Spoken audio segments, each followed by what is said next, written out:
Hello all, welcome to the video.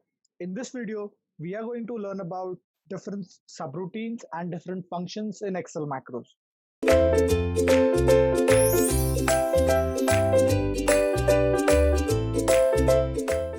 So as of now, we have seen developer options and different types of controls, form controls and ActiveX controls in Excel macros. We have seen how to add uh, a coding window, and what's the difference between project explorer, properties explorer. We have added one module as well in the previous video. So in this video we'll start with the actual coding. So so the topics we'll be covering in this particular video are difference between subroutine and a function, VBA coding window, sample subroutine, a sample function as well, and difference between public and private. So without wasting time, let's just get back to the Excel. So again, I'm here. I'm using a similar kind of Excel as we have used in the video one, which is in the video, like in the Excel, the developer option have been already added, and the Excel is being saved as .xlsm. So I'll be opening the coding window by just pressing Alt F11. So you can see we are here. So we'll add one module, insert a module.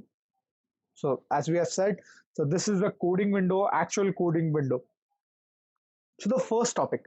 So we have a coding window here, but we can't directly go ahead and write a code as it is. We have to have a subroutine added into the code. So what is a subroutine is? So subroutine is a function which doesn't return anything. To explain you in a better way, is a subroutine never returns anything. On the other hand, we you might have known functions. So we have different functions, like in Java specifically, we write code in functions. The hierarchy in Java is like class, then inside it we have function, and inside that function we have different lines of code. But here, instead of functions, we prefer to use subroutines, but we can use functions as well. So to summarize, we have subroutines as well as we have functions, but we'll prefer subroutines over functions. And subroutines doesn't return anything. So to write a sample subroutine, it starts with sub and then the name of a subroutine, and just press enter.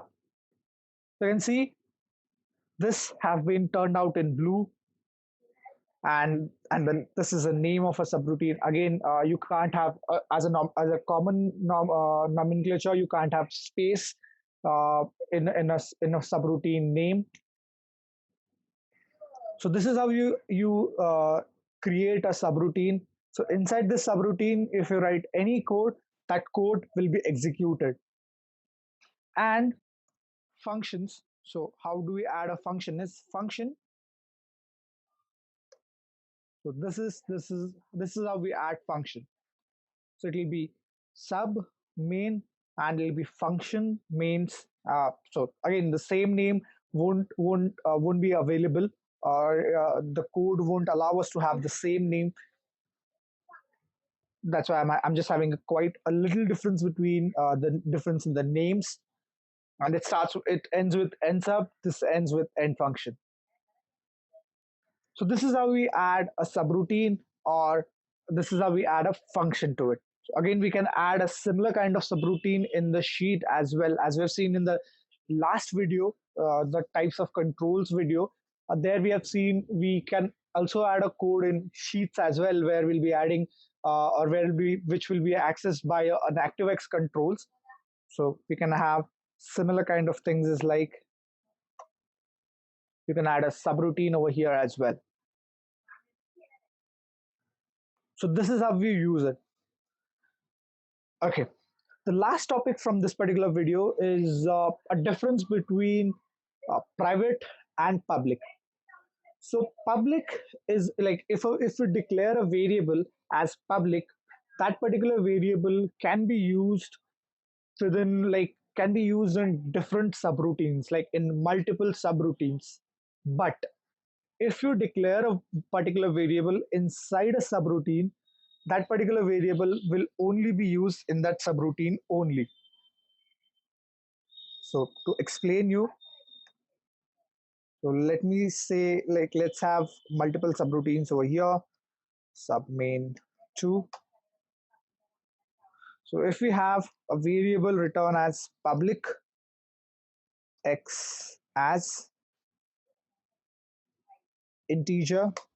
So again, if while writing it, you can see you get an option like which kind of variable type it is. So we have an integer, or is it a string, or what kind of variable is it? So let me say it's an integer as of now. So if this x can be used in this main, or in this main to folder, or in this mains function as well. But if you are specifying it here, this x2 can be used only inside this this main subroutine. It can't be used outside. So that's a difference between defining a variable here or defining a variable here. You can again mention it over here as well. So this x2 will be used in this particular subroutine only, but this can be used in multiple subroutines. So what you can do is you can you can define a value in this particular subroutine for x, and you can use the same value of x in this subroutine as well. So that's how you use it. So that's a basic difference by where we are defining it in a subroutine, or in a function, or defining it outside in the code or in the module.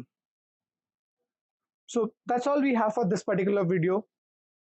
So like difference between subroutines and functions, like how do we add a VBA coding window like that we have seen in the last video itself. We have added a sample subroutine. We've also added one sample function as well, and the difference between defining a variable inside a subroutine or defining a variable outside a subroutine. So that's all we have for this particular video. In the next video, we'll play around with worksheets, workbooks, range, and cell. Like in short, we'll play around with the data. We'll try to enter a data in a particular cell, in a particular sheet, and we'll try to copy that particular data to another cell or another sheet. So till then, thank you.